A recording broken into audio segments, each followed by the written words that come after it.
Okay. आवाज येतोय सगळ्यांना?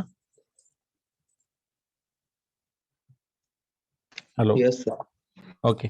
तर याच्यामध्ये आपण आतापर्यंतचा जो स्कोप पाहिला होता, तर याच्यामध्ये आपलं काय काय झालंय, सेटअप, त्याच्यानंतर हॅलो वर्ल्डचा एक्झाम्पल. तिसऱ्या एक्झाम्पल मध्ये आपण पाहिलं होतं की जे जे सी लँग्वेज मध्ये किंवा C++ मध्ये करता येतं ते सगळं जावा मध्ये करता येतं. You have to write only the class, त्याच्यानंतर मेन मेथड त्या क्लासमध्ये, आणि त्याच्यानंतर सगळं म्हणजेच तिकडे जसा लूप होता तो सगळा लूप तुम्ही इकडे यूज करू शकतो. फॉर लूप, व्हाईल लूप, त्याच्यानंतर इफ एल्स, हे सगळे इकडं करता येतं. तर जो पार्ट रिपिटेटिव्ह आहे तुमच्यासाठी तो आपण घेतला नाहीये, किंवा त्याच्या असाइनमेंट्स होतील येणाऱ्या काही सेशन मध्ये. पण मेन जो कन्सेप्ट होता की ऑब्जेक्ट ओरिएंटेड थिंकिंग, याच्यामध्ये क्लास क्रिएट करणं, ऑब्जेक्ट क्रिएट करणं. क्लासमध्ये काय असतं की कॅरेक्टरिस्टिक्स प्लस बिहेवियर, म्हणजेच कॅरेक्टरिस्टिक्स म्हणजेच हे असतात, व्हेरिएबल्स असतात, आणि व्हेरिएबल्स डिक्लेअर करताना तुम्ही असे डिक्लेअर करू शकता. ऍक्सेस स्पेसिफायर त्याच्या समोर द्यायचा असतो. पब्लिक म्हणजे सगळ्यांना ऍक्सेस आहे, प्रायव्हेट म्हणजे फक्त त्या क्लास पुरता ऍक्सेस आहे, आणि प्रोटेक्टेड कधी पिक्चर मध्ये येतो तर फर्स्ट लेवल इनहेरिटन्स तिथं असेल तर. ओके. तर ह्या सगळ्या गोष्टी आहेत. याच्यामध्ये मग क्लास क्रिएट करणं, ऑब्जेक्ट क्रिएट करणं, ऑब्जेक्टला ऑब्जेक्ट थ्रू फंक्शनला कॉल करणं, एकच फंक्शन नाही मल्टिपल फंक्शन्स त्या क्लासमध्ये लिहू शकता, मल्टिपल व्हेरिएबल्स लिहू शकता.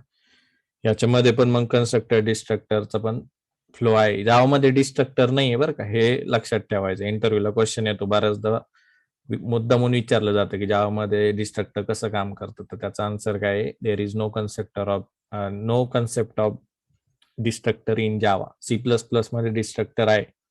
कन्स्ट्रक्टर आणि डिस्ट्रक्टरचं मिनिंग काय आहे की कन्स्ट्रक्टर हा इनिशियलायझेशन पर्पज साठी यूज होतो. There are multiple type of constructor.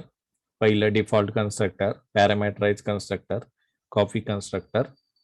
त्याच्यानंतर डिस्ट्रक्टर हा डिइनिशियलायझेशन साठी म्हणजेच मेमरी डिलीट करण्यासाठी यूज होतो. तर ज्यामध्ये मेमरी डिलीट करण्यासाठी कुठला कन्सेप्ट आहे तर गार्बेज कलेक्टर.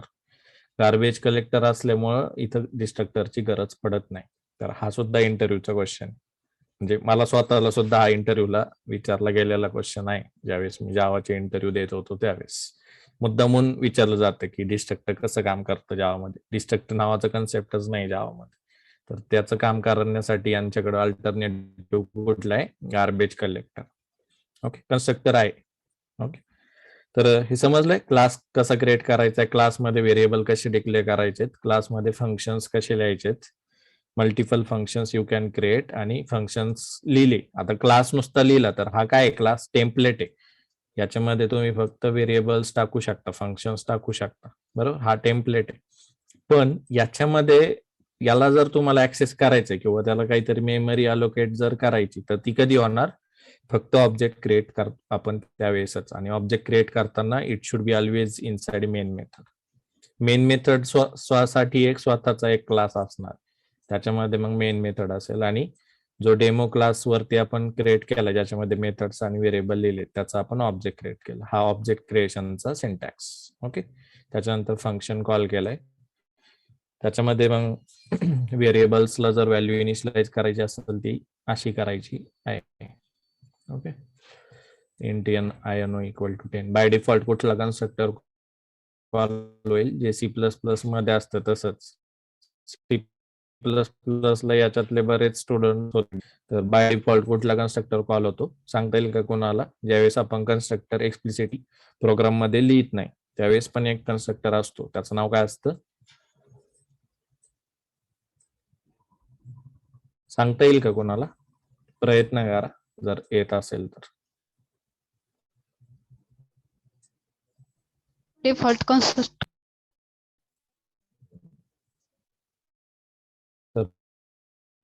तो असतो बरोबर. आन्सर बरोबर आहे. तर तेच की डिफॉल्ट कन्स्ट्रक्टर कॉल होईल तेवढी मेमरी तुम्ही इनिशियलाइज करून त्याच्यावर एक्झाम्पल आणि त्याला काय केलंय, इनिशियलाइज करायचा प्रयत्न केला. तर तो प्रोग्राम रन करून घेऊ एकदा.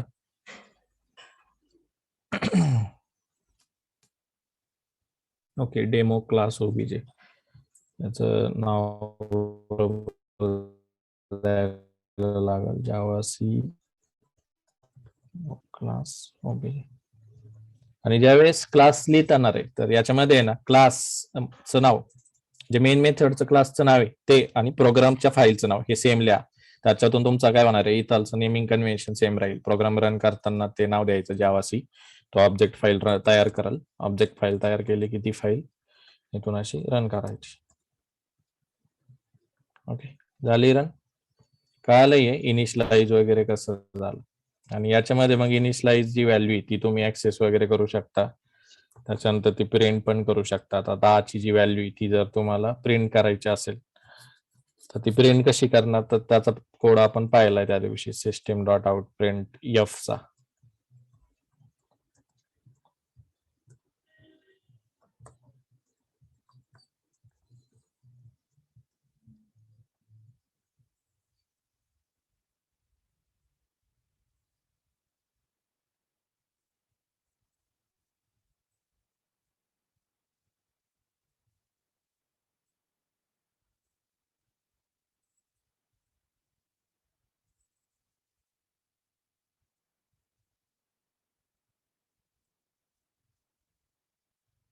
ओके, इथं आले व्हॅल्यू वगैरे प्रिंट झाले.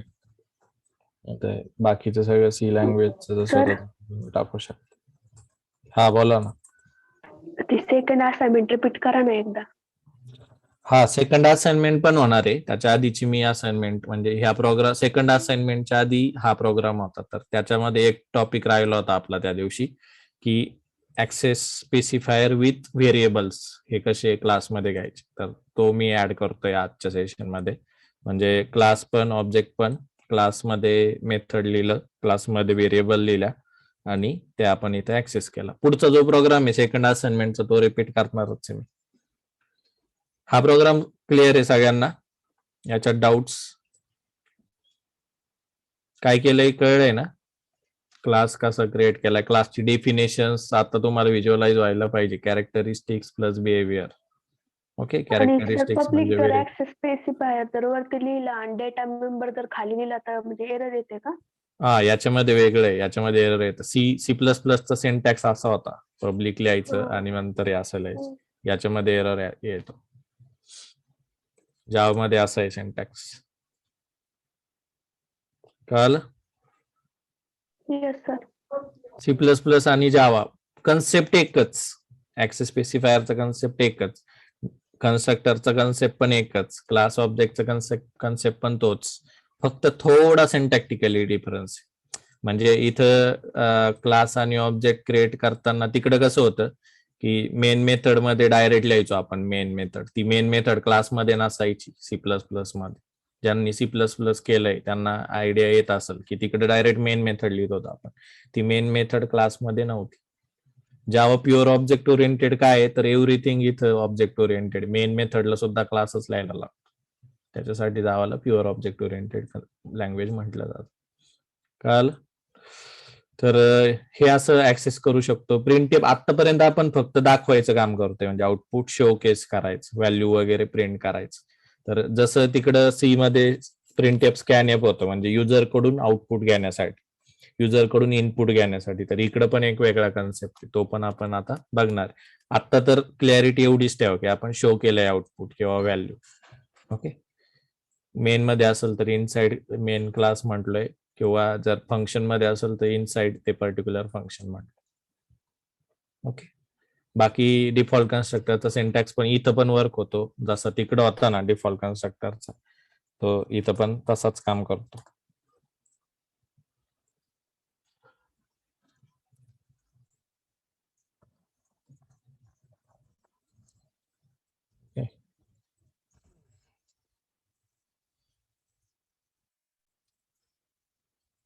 कन्स्ट्रक्टरला कसं असतं की नो रिटर्न टाईप. कन्स्ट्रक्टरची डेफिनेशन कसं आहे की constructor has no return type having same name as a class, बरोबर. आणि constructor use for initialization purpose. तर ही जी लाईन असती तर याला आपण काय म्हणतो, इनिशियलायझेशन. त्या व्हेरिएबलला काहीतरी व्हॅल्यू असाइन करणं, त्याला आपण काय म्हणतो, इनिशियलायझेशन. ओके, हा डिफॉल्ट कन्स्ट्रक्टरचा सिंटॅक्स. असंच पॅरामीटर्स कन्स्ट्रक्टर असतं, असंच कॉपी कन्स्ट्रक्टर सुद्धा असतं.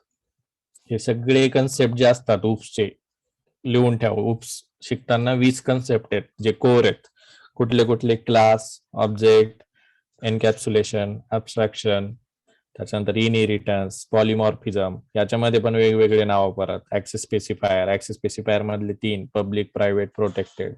त्याच्यानंतर कन्स्ट्रक्टर मध्ये परत 3 वेगळे प्रकार, डिफॉल्ट कन्स्ट्रक्टर, पॅरामीटराइज कन्स्ट्रक्टर आणि कॉपी कन्स्ट्रक्टर. त्याच्यानंतर कॉपी विथ पॅरामीटराइज हे पण कन्स्ट्रक्टरचा एक प्रकार आहे ऍडिशनल. तर असे भरपूर कन्सेप्ट जे असतात UPSचे, म्हणजे लिस्ट लागते. तुम्ही एका नोटबुकवर हे सगळं मेंटेन करा. UPS जे आहे ना, core object oriented programming system, तर हे सगळे कन्सेप्ट क्लिअर असणं महत्वाचं आहे. आणि प्रोग्रामॅटिकली ते तुम्हाला इम्प्लिमेंट पण करता आले पाहिजे. ओके, त्यावेळेस तुम्ही कुठला पण इंटरव्ह्यू ऑब्जेक्ट ओरिएंटेड थिंकिंगचा फोकस करू शकता.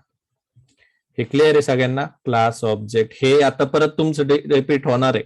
हा मी फक्त ओव्हरव्ह्यू देतोय की ज्यामध्ये इंटरेस्टिंग गोष्टी किंवा नवीन गोष्टी कुठल्या कुठल्या आहेत ह्या तुम्हाला आयडिया येतील. आणि प्रोग्रामिंग एकदा तुम्ही बेसिक चालू केलं की आपल्या ज्या येणारे असाइनमेंट आहेत याच्यामध्ये खूप सगळे प्रोग्राम्स आपले होणार आहेत 3 महिन्यामध्ये. हे क्लिअर आहे सगळ्यांना? याच्यात डाऊट्स? तर या प्रोग्राम मध्ये आपण कन्स्ट्रक्टर पण घेतलाय, मल्टिपल व्हेरिएबल्स वगैरे पण ऍक्सेस करून बघितले. इथंच आता या पर्टिक्युलर व्हेरिएबलला जर तुम्ही प्रायव्हेट केलं ना तर तो खाली ऍक्सेस करू देणार नाही. ओके, पब्लिकचं मिनिंग काय असतं की पब्लिक जर असेल तर तुम्ही काय करू शकता, फक्त त्या पर्टिक्युलर क्लासमध्येच ऍक्सेस करू शकता. तर याच्यामध्ये मिनिंग बघा बरं का. आता प्रोग्राम मध्ये इथं मी पब्लिक करतो, ऍक्सेस स्पेसिफायर पण शिकून घ्या लगेच. पब्लिक केलं तर प्रोग्राम माझा कंपाईल होतोय, रन होतोय. कंपाईल केला, रन केला, रन झाला, बरोबर. आता पब्लिक ऍक्सेस स्पेसिफायर ह्या व्हेरिएबलला केलंय, याचं मिनिंग काय होतं नीट समजून घ्या. याचं मिनिंग काय होतं, पब्लिक ऍक्सेस स्पेसिफायर इथं पब्लिक लिहिणं त्या पर्टिक्युलर व्हेरिएबलच्या समोर. याचं मिनिंग म्हणजे की तो पर्टिक्युलर व्हेरिएबल क्लासमध्ये ऍक्सेस होईलच आणि क्लासच्या बाहेर सुद्धा ऍक्सेस होईल. म्हणजेच आता क्लासमध्ये ऍक्सेस होईलच या लाईनचं मिनिंग काय की क्लासमध्ये ऍक्सेस करायचा असेल तर कुठला वे की तुम्ही कन्स्ट्रक्टर मध्ये ऍक्सेस करू शकता किंवा तुम्ही त्या पर्टिक्युलर फंक्शन मध्ये पण ऍक्सेस करू शकता, बरोबर, क्लासमध्ये. म्हणजेच इथं आपण ऍक्सेस तर करू शकलोय, बरोबर. त्याच्यानंतर जर तो व्हेरिएबल क्लासच्या बाहेर ऍक्सेस करायचा, आता तो व्हेरिएबल कोणाचा आहे पहिली गोष्ट तर तो डेमो नावाच्या क्लासमध्ये. हा जो व्हेरिएबल आहे आयोनो, हा कुठल्या व्हेरिएबल क्लासमध्ये आपण घेतला, आयोनो नावाच्या व्हेरिएबल डेमो नावाच्या क्लासमध्ये आपण डिक्लेअर केलेला आहे as a characteristics of that class. क्लासमध्ये 2 गोष्टी असतात, कॅरेक्टरिस्टिक्स प्लस बिहेवियर. आयोनो हा व्हेरिएबल आपण तिथं घेतलाय. ओके, त्याच्यानंतर त्याला ऍक्सेस करतोय आपण कुठं, मेन मेथड मध्ये, कुणाच्या, डेमो क्लास ओबीजे या क्लासमध्ये. तर क्लासच्या बाहेर आपण ऍक्सेस करतोय दुसऱ्या क्लासच्या डेटा मेंबरला. काय ऍक्सेस करू शकलो तर त्याचा ऍक्सेस स्पेसिफायर कुठला आहे, पब्लिक, म्हणून आपण त्याला ऍक्सेस करू शकलो. तसाच मेथडचा ऍक्सेस स्पेसिफायर पण कुठला होता, पब्लिक, म्हणून आपण क्लासच्या बाहेर त्या मेथडला ऍक्सेस करू शकलो. कळालंय? आता त्याच्यामुळे माझा प्रोग्राम रन झाला. हेच मी फक्त एकच ठिकाणी चेंज करतो, प्रायव्हेट करतो. तर ह्या केसमध्ये काय व्हायला पाहिजे, या केसमध्ये काय व्हायला पाहिजे, प्रोग्राम कंपाईल होईल का, की रन टाइमला एरर येईल, की तो रन करेल पण आउटपुट नाही दाखवणार, तुम्हाला काय वाटतंय? ज्याला ऍक्सेस स्पेसिफायर कन्सेप्ट नीट समजलाय तुम्ही ते आन्सर सांगू शकता.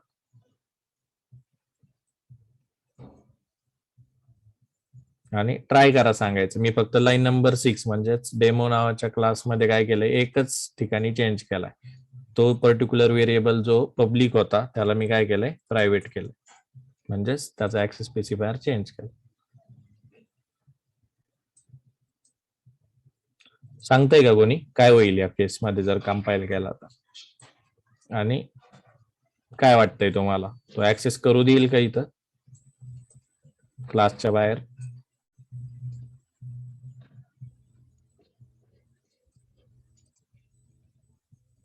ओके, चॅट मध्ये 1-2 जणांनी आन्सर टाकले, बाकीच्यांनी पण प्रयत्न करा. आता करेक्ट आन्सर काय मी सांगतो, लक्षात ठेवा. जर इथं मी ऍक्सेस स्पेसिफायर चेंज करतो याचं मिनिंग काय होतं की आयोनो हा व्हेरिएबल काय आहे, प्रायव्हेट. प्रायव्हेट ज्यावेळेस म्हणतो त्याचा ऍक्सेस कंट्रोल लगेच लिमिटेड होतो. कुणासाठी? त्याच क्लाससाठी.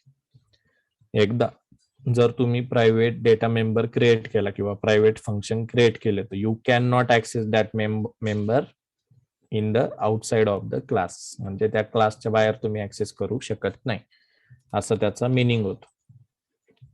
आता इथं आपण क्लासच्या बाहेर ऍक्सेस करायचा प्रयत्न करतोय. ऑब्जेक्ट क्रिएट केलं, त्या ऑब्जेक्टला आपण काय म्हटलो, त्या ऑब्जेक्टने आपण तो आयोनो ऍक्सेस करायचा प्रयत्न केला लाईन नंबर 26 आणि लाईन नंबर 27 ला. पण तो डेटा मेंबर तर प्रायव्हेट आहे. मग जर आपण बघायचं इथं कंपाईल करून बघायचं काय होतंय. कंपाईल केलं तर बघा त्या पर्टिक्युलर लाईन नंबर 26 आणि 27 ला एरर आला. काय आला? तर आयोनो as private access in demo. त्याने काय सांगितलं, आयोनो हा व्हेरिएबल जो आहे तो प्रायव्हेट आहे, त्याच्यामुळे you can not access it. Error मारला त्याने. कळलं? तुमचा प्रोग्राम बाईट कोडच अजून तयार करून दिला नाही, कंपाईल टाइमलाच त्याने एरर मारला. आणि तो एरर सॉल्व्ह करायचा असेल तर इथं काय करायला लागेल, पब्लिक. समजलं? तर हे एक्झाम्पल होतं डेटा मेंबर्स ऍक्सेस करणं आउटसाइड ऑफ द क्लास आणि इनसाइड ऑफ द क्लास. ही तुमची असाइनमेंट आहे आजची, की व्हेरिएबल्स कसे ऍक्सेस करायचे. पहिली असाइनमेंट व्हेरिएबल प्लस फंक्शन. त्याच्यानंतर दुसरी असाइनमेंट की try to access public data members outside of the class. म्हणजे एका क्लासमध्ये पब्लिक डेटा मेंबर्स तयार करा आणि ते त्या क्लासच्या बाहेर ऍक्सेस करायचा प्रयत्न करा. आणि प्रिंट पण करा. सिस्टीम डॉट आउट प्रिंट एफनी तुम्ही प्रिंट करू शकता. नुसती स्ट्रिंग प्रिंट करायची असेल तर प्रिंट एलियन वापरा. परत सीचा सिंटॅक्स यूज करायचा असेल तर असा वापरा, प्रिंट एफ करून %. ही दुसरी असाइनमेंट. ओके. आणि तिसरी असाइनमेंट काय, की प्रायव्हेट व्हेरिएबल पण बघायचं आहे आणि हा एरर पण बघायचा आहे. त्याच्यावरून तुम्हाला काय कळेल की private data member you can not access outside of the class. Within class private करू शकतो का? तर येस, करू शकतो. प्रायव्हेट जर असेल तर विद इन क्लास तुम्ही करू शकता. म्हणजे कंपाईल ज्यावेळेस करतो त्यावेळेस तो जर कन्स्ट्रक्टर थ्रू तुम्ही इथं ऍक्सेस करत असताल तर एरर येणार नाही. किंवा त्या फंक्शन मध्ये त्या with in that class only, म्हणजे क्लासच्या आतमध्ये जर ऍक्सेस करत असताल तो व्हेरिएबल तर एरर येणार नाही प्रायव्हेट असेल तर.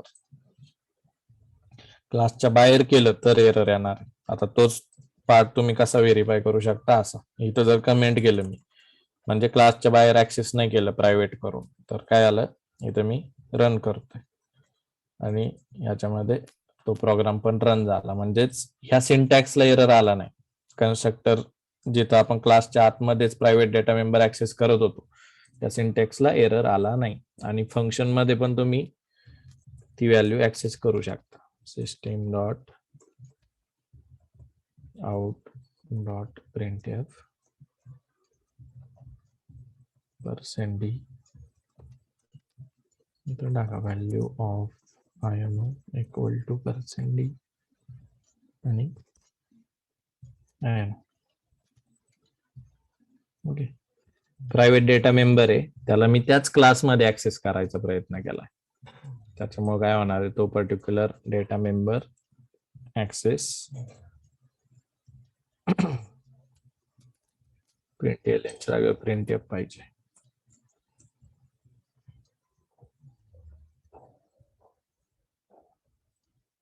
ओके, चाललंय? समजलंय? याचं एक्झाम्पल समजलंय का हे सगळ्यांना? फंक्शन मध्ये within that class you can access private data member, but you can not access outside of that class. कारण का, तर तो डेटा मेंबर प्रायव्हेट आहे. ही तिसरी असाइनमेंट. 3 असाइनमेंट समजलं? क्लिअर आहे? आणि या 3 असाइनमेंट सगळ्यांनी करायचे. ओके. पहिली असाइनमेंट डेटा मेंबर ऍक्सेस करणं, दुसरी असाइनमेंट पब्लिक यूज करून ऍक्सेस करणं, तिसरी assignment private with function with in that class only. कळले? त्याच्यातून तुम्ही काय शिकणार आहेत, प्रायव्हेट डेटा मेंबर्स किंवा ऍक्सेस स्पेसिफायर. पब्लिक आणि प्रायव्हेट तर इथंच क्लिअर झालं. प्रोटेक्टेड ज्यावेळेस इनहेरिटन्स येईल त्यावेळेस आपलं होणार आहे. आणि नवीन एक कन्सेप्ट आज आपण शिकलो, इनिशियलायझेशन साठी काय यूज केलं जातं, कन्स्ट्रक्टर. तर इथं कमेंट मध्ये लिहून घ्या कन्स्ट्रक्टर. ओके. तर ऑब्जेक्ट ओरिएंटेडचे बघा किती कन्सेप्ट याच्यामध्ये या एकाच प्रोग्राम मध्ये कव्हर होत आहेत. हा प्रोग्राम आहे फक्त 35 लाईनचा. म्हणजे काही जणांनी, मी सांगतो की मी स्वतः सुद्धा ज्यावेळेस BCS ला वगैरे होतो, मी 5 लाईनच्या वर कधी प्रोग्राम स्वतः केलेला नव्हता, मला यायचंच नाही त्यावेळेस काही. पण आता तुम्ही जर 33-35 लाईनचा प्रोग्राम स्वतः मनाने करत असताल तर तुम्ही खूप पुढे आहेत बाकीच्या मुलांच्या तुलनेत. आणि हे तुम्ही कम्पेअर पण करून बघू शकता. तुमच्या जे सिनियर लोक असतात किंवा टीचर्स लोक असतात, सिनियर लोक जे MCS ला वगैरे असतात, त्यांना सुद्धा हे असलं येत नाही. ओके, तर असा क्लास क्रिएट करणं, एकच क्लास नाही मल्टिपल क्लास क्रिएट करू शकता. त्या क्लासमध्ये डेटा मेंबर्स टाकू शकता, ऍक्सेस स्पेसिफायर करू शकता, कन्स्ट्रक्टर करू शकतो, फंक्शन्स लिहू शकतो, फंक्शनच्या आत कोड लिहू शकतो आणि ऑब्जेक्ट क्रिएट करू. आता याच्यामध्ये मल्टिपल ऑब्जेक्ट ओरिएंटेड प्रोग्रामिंगचे कन्सेप्ट पण झाले.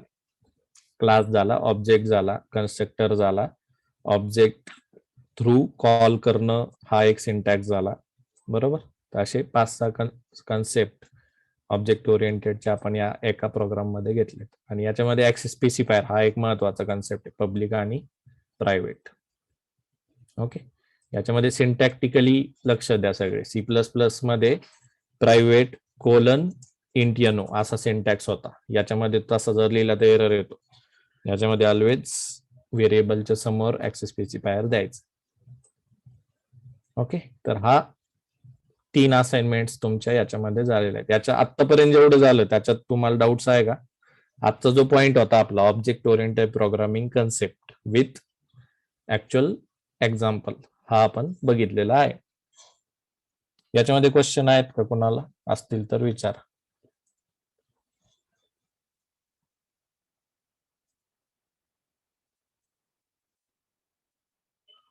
ओके, क्वेश्चन नाही आहेत ना कोणाला? सगळे क्लिअर आहेत बरोबर? असं मी अज्युम करतोय. ऍटलिस्ट म्हणजे विचारा, क्वेश्चन असतील तर आपल्याला लगेच घेता येईल. सर हा कोड आवाज ब्रेक होतोय तुमचा.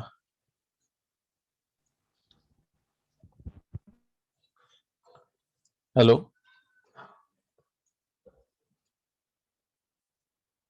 हॅलो हा कोड सेंड करा ना सर, स्क्रीनशॉट घेताना काही लाईन कट होतात त्यात. हा चालेल ना, मी ग्रुपवर टाकतो हा कोड व्हॉट्सअपचा, किंवा इथं चॅटमध्ये टाकतो. पण चॅटमध्ये सगळा कोड कॉपी होत नाही, तर तुम्हाला व्हॉट्सअपच्या ग्रुपमध्ये हा कोड भेटेल आता क्लास संपल्यानंतर. ओके, आता मी चॅटमध्ये पण टाकलाय, सगळ्यांना आला असेल.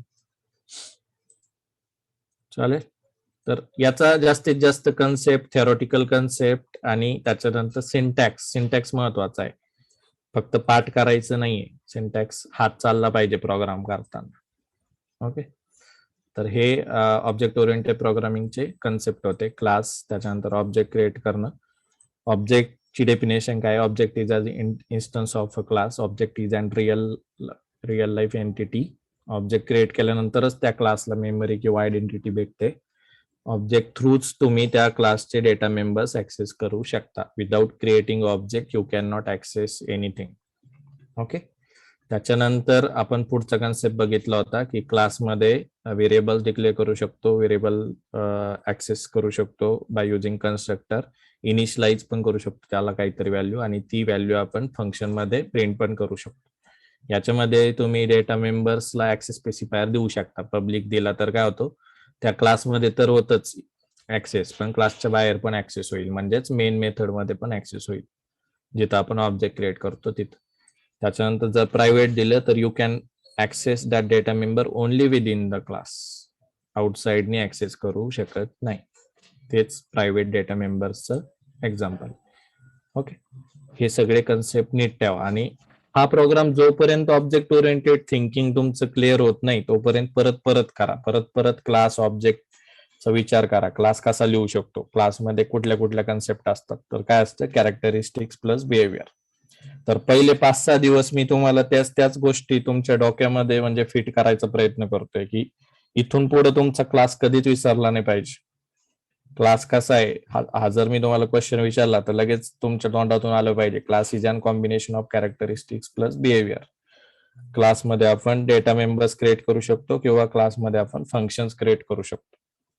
ओके, क्लासला मेमरी कधीच क्रिएट होत नाही. त्याच्यासाठी रिअल लाईफ एक्झाम्पल पण मी सांगितलं होतं, ते तुम्ही मॅप करायचं. रिअल लाईफ एक्झाम्पल कुठलं होतं की बंगलो ज्यावेळेस आपण तयार करतो त्यावेळेस इंजिनियर्स कडून काय करतो, त्याचा आराखडा तयार करून आणतो आणि त्या आराखड्यात काय असतं की ह्या पर्टिक्युलर बंगलोसाठी किती डेटा लागेल आणि किती फंक्शन त्याच्यासाठी लागणार आहे, म्हणजेच त्याला किती वाळू लागणार आहे, किती माती लागणार आहे, किती विटा लागणार आहे, किती सिमेंट लागणार आहे, हा सगळा डेटा आणि त्याच्यानंतर त्याचे सगळे फंक्शन्स, म्हणजे इथं त्याचा पाया खांदायला लागेल, तिथं तेवढं त्याचं ग्राउंड लेवलला तेवढा त्याचा मॅप असणार आहे, त्याच्यानंतर त्याच्यावर विटाचं थर चढवणं, त्याच्यानंतर त्याच्यावर स्लॅब टाकणं, त्याच्यानंतर प्लास्टर करणं, मग कलर देणं, नंतर फरशी बसवणं, हे सगळे फंक्शन्स आले त्या पर्टिक्युलर क्लासचे.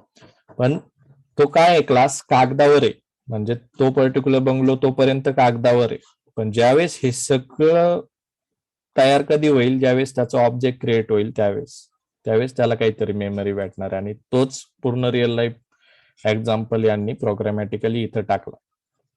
कळलंय? मग याच्यामध्ये मग ऍक्सेस स्पेसिफायर दिलंय, त्याच्यानंतर कन्स्ट्रक्टर दिलंय, त्याच्यानंतर हा प्रोग्राम आता रन केला मी, बरोबर. बॅकग्राऊंडला काय झालं, काहीतरी JVM वरती मेमरी याच्यासाठी लागली, तर ही मेमरी काय होती, आता ऍक्टिव्ह आहे, हे पर्टिक्युलर लोकेशनला आपण तो डेटा मेंबर्स ऍक्टिव्ह केला. पण ही मेमरी लिमिटेड आहे आणि ही मेमरी दुसऱ्या कुठल्या तरी प्रोग्रामसाठी यूज झाली पाहिजे. तर याच्यासाठी जावानी इनबिल्ट फंक्शन दिलंय कुठलं क्लीनअप करण्यासाठी, गार्बेज कलेक्टर. तर हा सुद्धा खूप इम्पॉर्टंट पॉइंट आहे, गार्बेज कलेक्टर. ह्या तुमच्या नोट्समध्ये काढून ठेवा. तर गार्बेज कलेक्टर काय करतोय, तर मेमरी फ्री करायचं काम करतोय. म्हणजे प्रत्येक प्रोग्राम रन करायला जी मेमरी लागली होती, तर ते पर्टिक्युलर लोकेशन काही टाइम पर्यंत ऍक्टिव्ह राहतं, जोपर्यंत आपण तो प्रोग्राम रन करत असतो किंवा तो प्रोग्राम ऍक्सेस होत असतो कुठून तरी तोपर्यंत. पण काही वेळानंतर काय करतो गार्बेज कलेक्टर, त्याच्यावर झाडू मारायचं काम करतो, म्हणजेच ती मेमरी डिलीट करायचं काम करतो. समजलंय? तर गार्बेज कलेक्टरचा कॉन्सेप्ट खूप इम्पॉर्टंट. तर डिइनिशियलायझेशन साठी जो डिस्ट्रक्टरचं काम असतं, तर जावामध्ये डिस्ट्रक्टर नाहीये. जसं कन्स्ट्रक्टर आहे तसं डिस्ट्रक्टर जावामध्ये नाहीये, पण डिस्ट्रक्टरचं काम करणारा माणूस किंवा तो काम करणारा फंक्शनॅलिटी गार्बेज कलेक्टर म्हणून जावामध्ये आहे. आणि गार्बेज कलेक्टर हा JVM कॉल करतो. हू कॉल गार्बेज कलेक्टर, तर त्याचा आन्सर काय, JVM. बाय डिफॉल्ट तो कॉल होतो. आणि प्रोग्रामॅटिकली सुद्धा आपण त्याला कॉल करू शकतो. तर त्याचं पण एक्झाम्पल आपण बघणार आहे. तर system.gc मेथड असते, त्याने आपण प्रोग्रामॅटिकली सुद्धा सांगू शकतो की हा प्रोग्राम रन झाला, मला आउटपुट माझं दिसलं की त्याच्यानंतर गार्बेज कलेक्टर रन कर. ओके, तर हे पॉसिबल आहे. पण आजचा जो मेन टॉपिक आहे त्याच्यावर लक्ष द्या सगळे. क्लास ऑब्जेक्ट, त्याच्यानंतर inherit class object, object creation, त्याच्यानंतर व्हेरिएबल डिक्लेअर करणं, फंक्शन डिक्लेअर करणं, व्हेरिएबल फंक्शन ऍक्सेस करणं आणि ऍक्सेस स्पेसिफायर कसे काम करतात ते, आणि कन्स्ट्रक्टरचा सिंटॅक्स. ओके, याच्यामध्ये आतापर्यंत आपण डिफॉल्ट कन्स्ट्रक्टरचाच प्रोग्राम पाहिला. हा पर्टिक्युलर तुमच्या 3-4 असाइनमेंट याच्यामध्ये झाल्यात. हा प्रोग्राम पण चॅटमध्ये दिलाय. तर त्या दिवशीचा एक क्वेश्चन होता की आधीचा प्रोग्राम दुसरी असाइनमेंट परत रिपीट करा. तर लक्ष द्या सगळे, हा पण प्रोग्राम खूप इम्पॉर्टंट आहे. याच्यामध्ये ही लाईन पण लक्षात ठेवायची की जी फर्स्ट लाईन असते, इम्पोर्ट java.lang.star. जसं सी मध्ये काय असते याचा alternative, hash include studio.h, stdio म्हणजे स्टँडर्ड इनपुट आउटपुट .h. तर जावामध्ये त्याचं रिप्लेसमेंट कोणी दिलं, इम्पोर्टने. तर इम्पोर्ट करून आपण रिक्वायर्ड पॅकेजेस करू शकतो. तर एकच पॅकेज आहे का असं java.langचं, तर नाही, असे मल्टिपल पॅकेजेस, म्हणजे java.net आहे, त्याच्यानंतर मल्टिपल पॅकेजेस म्हणजे AWT आणि स्विंग, याच्यासाठी पण त्याचे वेगवेगळे पॅकेजेस जावामध्ये आहेत. त्याच्यानंतर डेट पॅकेज आहे, ज्याच्यासाठी डेट वगैरे ऍक्सेस करू शकतो आपण प्रोग्रामॅटिकली. असे पॅकेजेस ज्यावेळेस आपण यूज करतो, तर पॅकेजेस मधले ज्या इनबिल्ट फंक्शन्स असतात ते आपल्याला डायरेक्ट ऍक्सेस होतात. फॉर एक्झाम्पल प्रिंट-एलियन, हे प्रिंट-एलियन कुठून येतं, तर java.lang पॅकेज मधून येतं, त्याच्यासाठी इथे इम्पोर्ट केलं. आणि हे डिफॉल्ट पॅकेज असतं, जर तुम्ही कमेंट केलं तर काही एरर येणार नाही. एक पॅकेज डिफॉल्ट असतं म्हणजे असतं जावामध्ये, त्याचं नाव काय आहे, java.lang. ओके, त्याच्यानंतर ह्या असाइनमेंट मध्ये आपण काय, मेन मुद्दा काय होता की एका क्लासचे मल्टिपल ऑब्जेक्ट आपण क्रिएट करू शकतो. एका क्लासचे मल्टिपल ऑब्जेक्ट क्रिएट करू शकतो. आता या एक्झाम्पल मध्ये वेगळं काय नाही, एक क्लास घेतला डेमो1, त्याच्यामध्ये काय केलंय रे, एक फंक्शन लिहिलंय. आता class is an combination of characteristics and behaviour. तर बिहेवियर याच्यामध्ये आले. बरोबर, याच्यामध्ये कोणाला काय डाऊट ह्या सिंटॅक्स पर्यंत असेल तर अनम्यूट करून लगेच विचारा. ह्या सेशन नंतर मी ऑब्जेक्ट ओरिएंटेड तुमचं परत घेणार नाही. तर आतापर्यंत 4 सेशन आपण ऑब्जेक्ट ओरिएंटेड मध्येच घालवलेत, क्लास आणि ऑब्जेक्ट समजण्यासाठी. तर पण तुम्हाला डाऊट असेल तर आजच विचारून घ्या.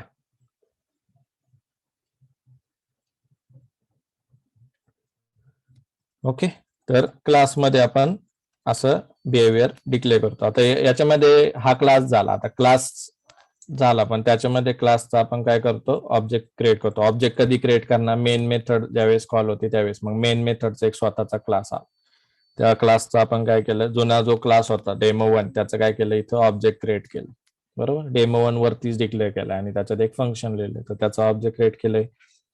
त्याचं ऑब्जेक्ट थ्रू आपण त्याचं फंक्शन कॉल करू शकतो. काय करू शकतोय, तर फंक्शन जे आहे ते काय आहे, पब्लिक फंक्शन आहे. त्याचा ऍक्सेस स्पेसिफायर काय होता, पब्लिक होता. म्हणून मी क्लासच्या बाहेर त्याचा ऍक्सेस करू शकतो. इथपर्यंत क्लिअर आहे सगळ्यांना? हा होता पहिला ऑब्जेक्ट ऍक्सेस ट्राय केलाय आपण इथं. याच्यामध्ये डाऊट असतील तर विचार, आणि चॅटमध्ये क्वेश्चन्स टाकत चला. ज्यांना ज्यांना क्वेश्चन्स येत आहेत ते प्रत्येकाचा क्वेश्चन ऍड्रेस केला जाईल, त्याचा आन्सर तुम्हाला मिळणारच आहे त्याच्यामध्ये. ओके, इथं हे तर मागच्या कोड मधलंच आहे. आता जो प्रोग्राम आपण बघितला तिथपर्यंतच आहे. आपण क्लास क्रिएट केला, ऑब्जेक्ट क्रिएट केला, ऑब्जेक्ट थ्रू फंक्शन कॉल केलं. ओके, त्याच्यानंतर दुसरा कन्सेप्ट नीट लक्षात घ्या. We can create multiple object of same class. आणि ते कसं करायचंय, तर सेम सिंटॅक्स आहे, फक्त ऑब्जेक्टचं नाव चेंज केलं. तर इथं मी कमेंट मध्ये लिहितो, we can create multiple object of same class. Okay, तर इथं बघा, डेमो OBJ1 हा एक ऑब्जेक्ट होता, त्याच्या थ्रू फंक्शनला कॉल केला. दुसरं ऑब्जेक्ट तयार केलं डेमो OBJ2. सिंटॅक्स सेम आहे, न्यू, त्याच्यानंतर क्लास नेम आणि ओपन ब्रॅकेट क्लोज ब्रॅकेट. त्याच्यानंतर फंक्शनला कॉल केले OBJ2 थ्रू सुद्धा. OBJ1 एक ऑब्जेक्ट आहे, OBJ2 एक ऑब्जेक्ट. कोणाचं ऑब्जेक्ट आहे, तर डेमो1 क्लासचं. ओके, हे झालं आधीचा सिंटॅक्स. इथपर्यंत क्लिअर आहे? कोणाला काही डाऊट्स? आणि खालचा पार्ट मी थोड्या वेळ काय करतो, कमेंट करतो. खालचा पार्ट मी काय करतो, थोड्या वेळ कमेंट करतोय समजण्यासाठी. आधी काय करू आपण, तेवढाच प्रोग्राम रन करू.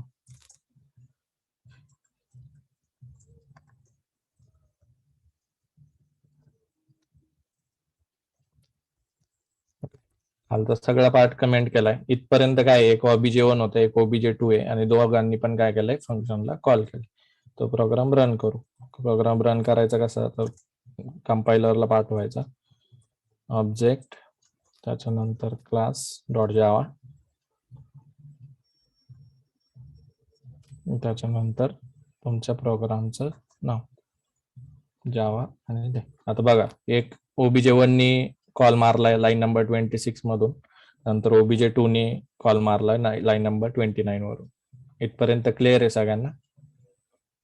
ज्यावेळेस मी क्वेश्चन विचारतो ना क्लिअर आहे, तिथपर्यंत काय म्हणा की तुम्हाला ते क्लिअर आहे. बरोबर, ऍटलिस्ट चॅट मध्ये टाकत चाला की नो क्वेश्चन्स किंवा डाऊट क्लिअर आहे असं.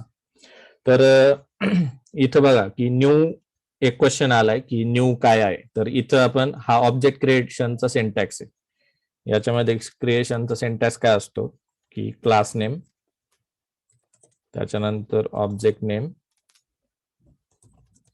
इक्वल टू न्यू, त्याच्यानंतर परत क्लास नेम आणि ओपन ब्रॅकेट क्लोज ब्रॅकेट. हा ऑब्जेक्ट क्रिएशनचा सिंटॅक्स आहे. याच्यामध्ये जो न्यू आहे हा मेमरी क्रिएट करण्यासाठी होतो. म्हणजे ऑब्जेक्टचं मेन काम काय रे, ऑब्जेक्टचं मेन काम काय, ऑब्जेक्ट ज्यावेळेस क्रिएट करणार त्याच वेळेस त्याला मेमरी असाइन होणार आहे. तर जावामध्ये ज्यावेळेस तुम्ही न्यू म्हणता त्यावेळेस काय होतंय, त्या ऑब्जेक्टला मेमरी असाइन होती. जशी मॅलॉक, कॅलॉक, रिअलॉक करून आपण डायनेमिक मेमरी क्रिएट करत होतो सी मध्ये, बरोबर, आणि त्याच्यावरती डेटा टाकला जायचा, तसं इथं काय न्यू ऑपरेटर आहे. हे ऑब्जेक्ट क्रिएशन साठी यूज केलं जातं. ज्यावेळेस तुम्ही ऑब्जेक्ट क्रिएट करणार त्याच वेळेस त्याला मेमरी असाइन होणार. मेमरी कुठं असाइन होईल? JVM वर. JVM वरती किती मेमरी असाइन होईल? जेवढे डेटा मेंबर तुम्ही क्लासमध्ये डिक्लेअर केले तेवढी मेमरी. म्हणजे 2 इंटिजर केले तर 8 बाईट तिथं अवेलेबल होतील. क्लासची मेमरी जी आहे ही नंबर ऑफ फंक्शनवर डिपेंड नसती. क्लासची मेमरी कशावर डिपेंड असती? Number of characteristics. किती डेटा मेंबर्स तुम्ही त्या क्लासमध्ये घेतले त्याच्यावर. ओके, तर याचा आन्सर काय आलाय? न्यू म्हणजे काय की ऑब्जेक्ट क्रिएशन साठी जी जागा लागते ती आपण हा ऑपरेटर न्यू ऑपरेटर यूज करून क्रिएट करतो. Similar as malloc or realloc inside C. आणि हा Yes, sir. ऑब्जेक्ट क्रिएशनचा सिंटॅक्स. तर 2 ऑब्जेक्ट आपण क्रिएट केले, OBJ1 OBJ2 आणि कॉल केलाय. त्याच्यानंतर आपण काय करतोय? आणखी एक ऑब्जेक्ट क्रिएट केलंय इथं डेमो OBJ3 आणि त्याला आपण काय म्हटलंय की OBJ2. हा डेमो OBJ3 जो आहे त्याला इक्वल टू काय म्हटलंय? OBJ2. म्हणजे OBJ2 जो ऑलरेडी क्रिएटेड आहे त्याच्यातली मेमरी काय कर? त्या पर्टिक्युलर ऑब्जेक्टला असाइन कर. आणि हे 2 ऑब्जेक्ट जर इक्वल आहेत का हे चेक करण्यासाठी कुठली मेथड आहे? Equals method. इक्वल्स मेथड काय करते? तर 2 ऑब्जेक्ट जे आहेत ते एक्झॅक्ट इक्वल टू चेक करायचं काम करते. ओके. तिसरं ऑब्जेक्ट क्रिएट केलंय. तिसरे ऑब्जेक्ट क्रिएट करताना आपण काय म्हटलंय? जो OBJ2 मध्ये कंटेंट होता तोच स्वतःच्या याच्यामध्ये टाकून घे. या लाईनचं मिनिंग जे OBJ2 मध्ये होतं तेच OBJ3 मध्ये घे. तर ज्यावेळेस तो पर्टिक्युलर क्लास आपण रन करणार आणि तो एक्झिक्यूट केला तर इथं हा जो कोड होता इक्वल्स मेथडचा त्याने काय केले? OBJ3 आणि OBJ2 कम्पेअर केले. दोन्ही इक्वल आहेत का? दोन्ही इक्वलच असणार कारण OBJ2 जो क्रिएट झाला होता त्याचं कंटेंट आपण कशात टाकलंय? OBJ3 मध्ये. म्हणजे दोन्ही आयडेंटिकल आहेत सेम. आणि तेच चेक करण्यासाठी डॉट इक्वल्स नावाची मेथड यूज केली जाते.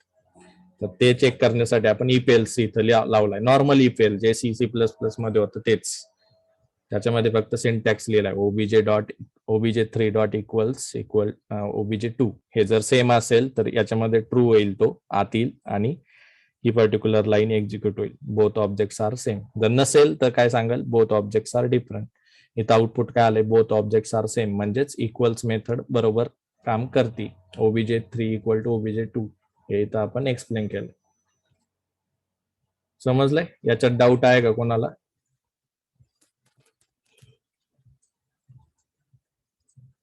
ओके, तर ही असाइनमेंट होती आणि ह्याच्यामध्ये पण ही तुमची आज परत Sir. असाइनमेंट असेल.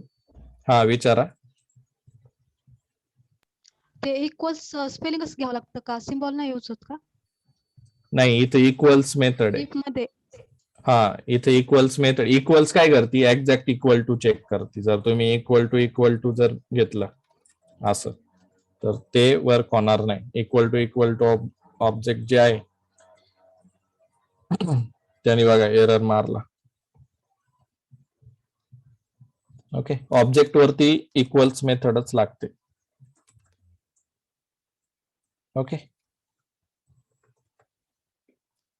याचं पण आन्सर कळलं. ऑब्जेक्ट ज्यावेळेस कम्पेअर करायला जातो आपण तर इक्वल्सच यूज करायला लागतो.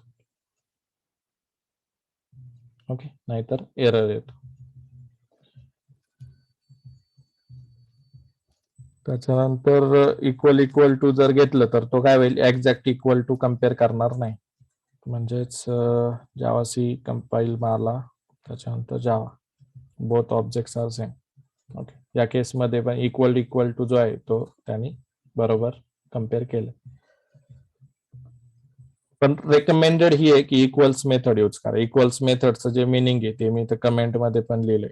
Equals is the method of a class object. Object नावाचा एक क्लास असतो बरं का याच्यामध्ये. हा एक वेगळा कन्सेप्ट आहे. सुपर क्लास म्हटलं जातं याला. ऑब्जेक्ट जो आहे हा एक सुपर क्लास जावाचा असतो आणि याच्यामध्ये त्याची इक्वल मेथड असते. तर ती जर आपण यूज केली तर तो काय चेक करतो? हॅश कोड त्याचा इंटरनली चेक करतो. जर दोघांचा हॅश कोड सेम असेल तर तो काय सांगणार आहे? Both objects are same. तर ऑब्जेक्ट वरती कुठली मेथड यूज करायची? इक्वल्स. आणि इक्वल टू केलं तरी पण तुमचा आन्सर काय होणार आहे, बरोबरच येणार आहे. त्या केसमध्ये पण बोथ ऑब्जेक्ट्स आर सेम असंच म्हणतोय. तर ही तुमची next assignment 5th number program. Equals try करा ऑन बोथ ऑब्जेक्ट्स आणि त्याच्यानंतर चेक करा की दोन्ही ऑब्जेक्ट इक्वल्स आहेत का नाही. दोन्ही ऑब्जेक्ट काय होते की एकाच क्लासचे होते, त्याच्यामुळे त्यांनी काय सांगितलं, हा प्रोग्राम जो आहे तो इफ चेक झाला, पुढे गेला आणि बोथ ऑब्जेक्ट्स आर सेम त्याने ट्राय केला. आता त्याच्या पुढची असाइनमेंट की आणखी एक क्लास क्रिएट करायचा. म्हणजे डेमो 1 एक क्लास होता, आता मी काय केलं, डेमो 2 एक क्लास केला. 2 क्लास आहेत बरोबर, डेमो 2 आणि डेमो 2 पण मी काय केलं, इथं एक ऑब्जेक्ट क्रिएट करायचा प्रयत्न केला. डेमो 2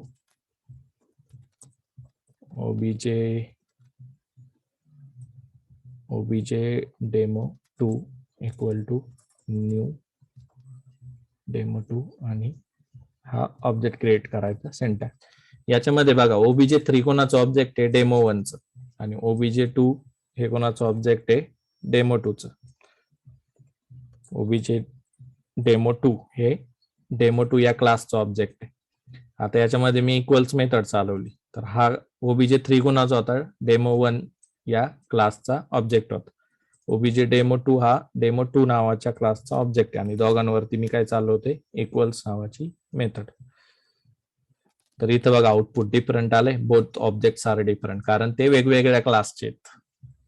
जर सेम क्लासचं ऑब्जेक्ट असतं तर तो ट्रू होतो. हा इक्वल्स काय करतो, एक्झॅक्ट चेक करतो. काय चेक करतो, हॅश कोड. आता हॅश कोड पण एक इंटरनल कन्सेप्ट आहे जावामध्ये, तो आपण डिटेलमध्ये घेणार आहे. पण हे लक्षात ठेवा, इक्वल्स ही मेथड कोणाची आहे, तर ऑब्जेक्ट नावाच्या क्लासची. ऑब्जेक्ट हा सुपर क्लास म्हटलं जातं जावामध्ये. सगळ्या क्लासचा जो पॅरेंट क्लास आहे त्याला कुठला क्लास म्हटलं जातं, ऑब्जेक्ट क्लास. आणि ऑब्जेक्ट क्लासची ही मेथड आहे. एक क्वेश्चन पण आला इथं की what is difference between function and method. तर याच्यामध्ये कसं आहे, जावामध्ये ना ज्या इनबिल्ट क्लासेस असतात त्याला काय म्हटलं जातं, मेथड म्हटलं जातं. क्लासेसच्या ज्या फंक्शन्स म्हणजे फॉर एक्झाम्पल ऑब्जेक्ट हा क्लास आहे इनबिल्ट आणि त्याची ही मेथड आहे. कुठली मेथड आहे, इक्वल्स मेथड, बरोबर. ऑब्जेक्ट क्लासची इक्वल्स मेथड आहे, तर त्या केसमध्ये त्याला मेथड म्हणायचं. पण हा जो तुम्ही क्लास लिहिताय आणि त्याच्या आतमध्ये एखादं फंक्शन लिहिताय तर त्याला तुम्ही फंक्शन म्हणू शकता. सिंटॅक्टिकली ऑर कम्युनिकेशन वाईज जर विचार केला ना तर फंक्शन आणि मेथड एकच आहे. फक्त कन्सेप्ट वाईज याला असं लक्षात ठेवा की मेथड आपण कोणाला म्हणायचं, इनबिल्ड जे क्लास असतात. म्हणजे फॉर एक्झाम्पल इनबिल्ड क्लास कुठे आहे, इथं ऑब्जेक्ट, आणि त्याची जी मेथड होती इक्वल्स, त्याला आपण मेथड म्हणतो. इनबिल्ड क्लासच्या मेथडला मेथड म्हणतो. इक्वलचा कोड कुठे असणार आहे, त्या क्लासच्या फंक्शन मध्ये, जो इनबिल्ट आहे. ऑब्जेक्ट नावाचा जो क्लास आहे त्याच्या आतमध्ये हा इक्वल्सचा सिंटॅक्स असणार, त्याला आपण काय म्हणतोय, मेथड. आणि ज्यावेळेस आपण स्वतः क्लास लिहितो आणि त्याच्या आतमध्ये बिहेवियर्स आपण असे लिहितो, त्याला काय म्हणायचे, फंक्शन. ओके, तर क्लिअर आहे हा प्रोग्राम. आणि ही 5 आणि 6 नंबरची असाइनमेंट की 5th नंबरची कुठली की एकाच क्लासची मल्टिपल ऑब्जेक्ट क्रिएट करा, डॉट इक्वल्स म्हणून कम्पेअर करा, रिझल्ट काय येतोय प्रिंट करा. त्याच्या पुढची असाइनमेंट 2 वेगळे क्लास लिहा, 2 वेगळ्या क्लासचे ऑब्जेक्ट क्रिएट करा आणि डॉट इक्वल्स म्हणून कम्पेअर करा. ज्यावेळेस ते दुसऱ्या डिफरंट क्लासचे असतील त्यावेळेस तुमचा आन्सर असा येणार, ऑब्जेक्ट्स आर डिफरंट. कारण हॅश कोड जो असतो तो का असतो, सेम कधी असणार आहे, ज्यावेळेस तुमचा क्लास सेम असेल त्याच केसमध्ये. अदरवाईज तुम्हाला तो डिफरंट म्हणणार आहे. हा प्रोग्राम क्लिअर आहे सगळ्यांना? याच्यात डाऊट्स आहे का कोणाला? असतील तर विचारा, नाहीतर आज आपण थांबूयात. पण ही असाइनमेंट करायच्यात, 6-7 असाइनमेंट झाल्यात आज वेगवेगळ्या कन्सेप्ट, प्रत्येक याचा वेगळा कन्सेप्ट आहे. आणि आजचं सेशन खूप इम्पॉर्टंट आहे पुढे जाण्यासाठी. पुढे आपल्याला इंटरफेस, ऍब्स्ट्रॅक्ट क्लास असे नवीन कन्सेप्ट हळूहळू शिकायचे. पण हे जे 4-5 सेशन होते हे खूप इम्पॉर्टंट आहे ऍज अ बेस क्रिएट करायला जावामध्ये. हे जर तुम्हाला 5-6 सेशन नीट समजले नाही तर जसं जसं पुढे जाणार तसं डिफिकल्टी लेवल हाय होत चालते. डाऊट्स आहे का कोणाला? असतील सर, तर जसं विचार. आपण सिस्टीम डॉट प्रिंटएफ घेतो, प्रिंट एलएन घेतो, तसं प्रिंट घेऊ शकतो का? हा, घेऊ शकतो ना प्रिंट पण. तिन्ही पण घेऊ शकतो. त्याचा पण एक प्रोग्राम आपण घेऊ, प्रिंट पण चालतं, system dot out print. Alien काय करतं रे, न्यू लाईन वर टाकतं फक्त. इथं तू प्रिंट घेऊ शकते ना.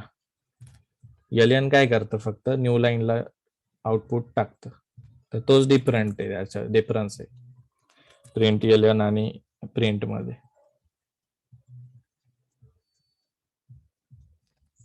एलियन मध्ये फक्त न्यू लाईनला येतं, प्रिंट पण लिहू शकतो आपण. समजलंय? Yes sir. System dot out print पण चालतं. चालेल. प्रिंट एफ आणि प्रिंट एलियनचा डिफरन्स पण आहे, होप समजला असेल. प्रिंट एफ जे आहे ते सी सारखं वर्क करतं, %d, %c, %f. मग स्लॅश एन नाही यूज करत का सर नेक्स्ट याला? स्लॅश एन सीच्या सिंटॅक्स मध्ये ज्यावेळेस करतो ना आपण, त्या तिथं तुम्ही करू शकता स्लॅश एन पण. %f चा जो सिंटॅक्स आहे ना, इथं घेतलाय ऑलरेडी मी, आय थिंक स्लॅश एन. हे बघ, इथं स्लॅश एन घेतला होता. असा तुम्ही स्लॅश एन पण यूज करू शकता, पण याची गरजच पडत नाही याच्यामध्ये. ज्यावेळेस तुम्ही प्रिंट आणि प्रिंट एलियन यूज करतात ना, तो ऑटोमॅटिक नवीन लाईनला टाकतो. समजलंय का? स्लॅश एन ची गरजच पडत नाही प्रिंट एलियन आणि प्रिंट घेताना. Yes sir. Okay. Explicitly slash N द्यायची गरज नाही, जे सी मध्ये लागतं आपल्याला. ओके. काय डाऊट्स आहेत का? आज आपण थांबू.